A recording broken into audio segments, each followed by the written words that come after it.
You're listening to My Quebec City, 50 Plus Edition.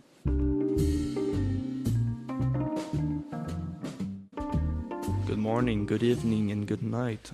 I am your host, Marc-Antoine, and I am a student at Dorado des Ormeaux in Sec 5. Today I'll be interviewing Mr. Wesley McCoubrey. Would you like to talk about yourself a little bit? Sure. I was born and raised in a little community just outside of Loretteville, but now with the amalgamation, it's a part of Quebec City now. I have a wife and 3 children and 7 grandchildren. I was born on a farm. My dad was born in 1910 and my mom in 1912. So they went through the 2 world wars plus a big depression. And my dad, before he got married, he worked on the military base here in Shannon, Valcartier. I remember him telling us that he used to work for 20 cents a day, which is unbelievable. And we were 10 at home, so there was not too much money left. The old times were hard times. It was quite busy. I don't remember my parents taking days off. And right now, how old are you? I'm going to be 77 there. And when you started working on the farm, do you remember what age you were? Probably 4 or 5, or, just we always had the hay to do in the summer. We cut the hay. It was demanding.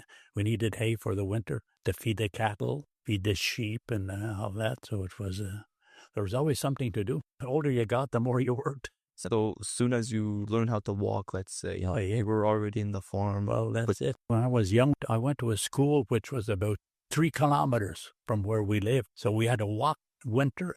We had to walk to school. Then after grade 6, I went to Quebec High School. After that, I graduated in 1965. From there, I got a summer job at the pulp and paper mill, Anglo Pulp, what they call it. How much were you getting paid? And then I started at $1.94 an hour. $1.94? Yeah, $95. $1.95, that's right, in 1965. I had the intention of working there during the summer, then go back to the university in the fall. But then I, enjoyed what I was doing there. You really like?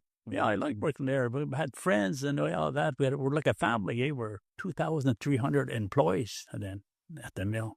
Wow. And when I left in 2005, when I took my pension, we were down to 860, but producing twice as much paper because of modernization. In my time, it was bitumen, pulpwood. Now it's all chips and stuff, but everything has changed. Then when I started working there, I didn't go back to university in the fall. I said, I'll stay on maybe a year or so.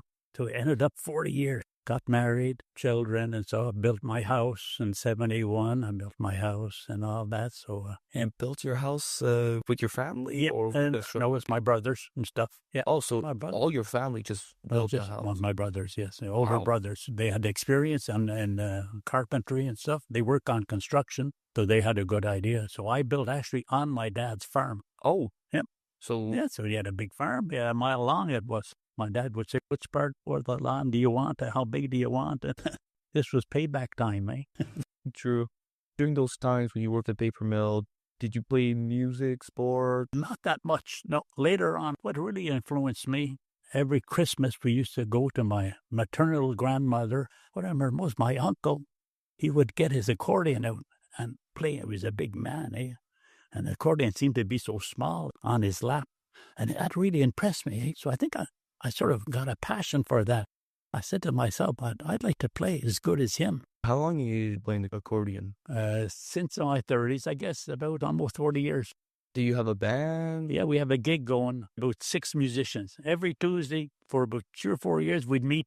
This kept on for a few years, and that's where I really got into the good Irish music, the Scottish Celtic music, accordion music. Oh, that's the best.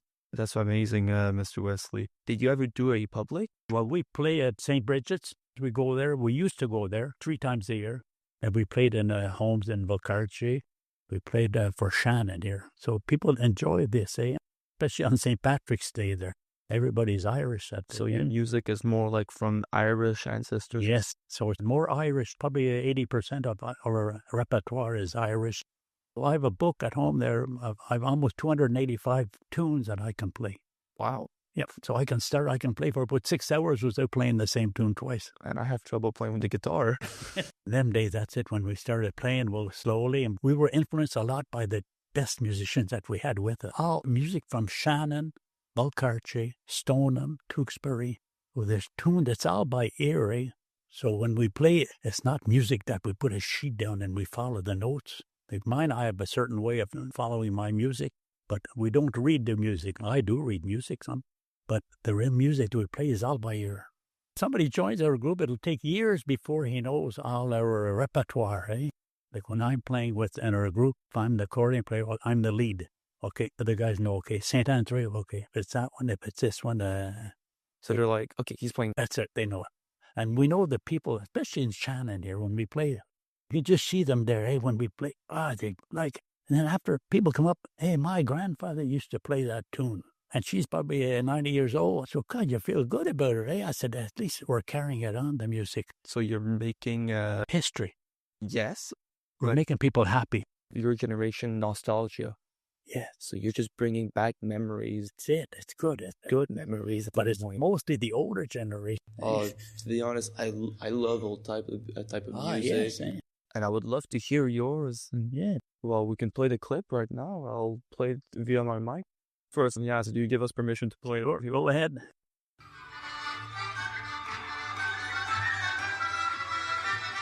Irish washerwoman.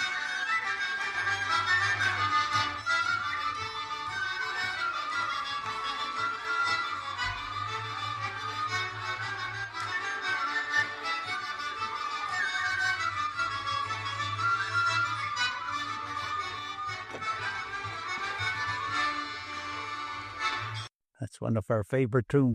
Wow, I'm very impressed. That was amazing. I could listen to that for hours, actually. We started going to these parties sometimes to play, but sometimes to dance. So we learned how to dance, my wife and I. Plus, we learned how to dance the square dance, which is nice. Square dance is fun. The only dance I know was from Greece. Talking about dancing, you play music and dance a lot? One or the other. Close-knit Stories. community, eh? In Valcarce. That's what it's nice about it. One gentleman was saying we could go back 4 generations and we're all related. Yes, we've been living there actually in Valcarce now the last 10 years. I bought a house up in the plateau. So it's not the same house you built? No, we moved 10 years ago. I know this guy. We all know each other, eh? And So it's just like a big family. I like it. I've been there 10 years, but gosh, I said to myself, why didn't we move before? Yeah, but I was working then, eh? So I couldn't, it'd be too far from work. Eh?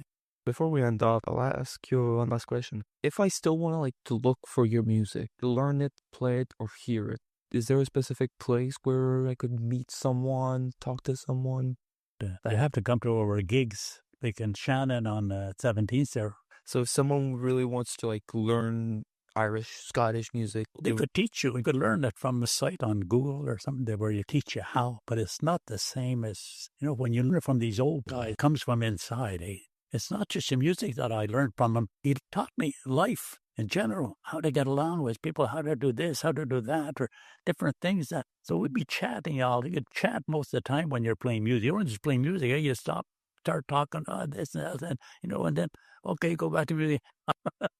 Well, I would like to thank you for coming here today. Thank you very much, Marc-Antoine, and I enjoyed the interview. I'm happy that I met someone that kept the generation going, the music. That's right.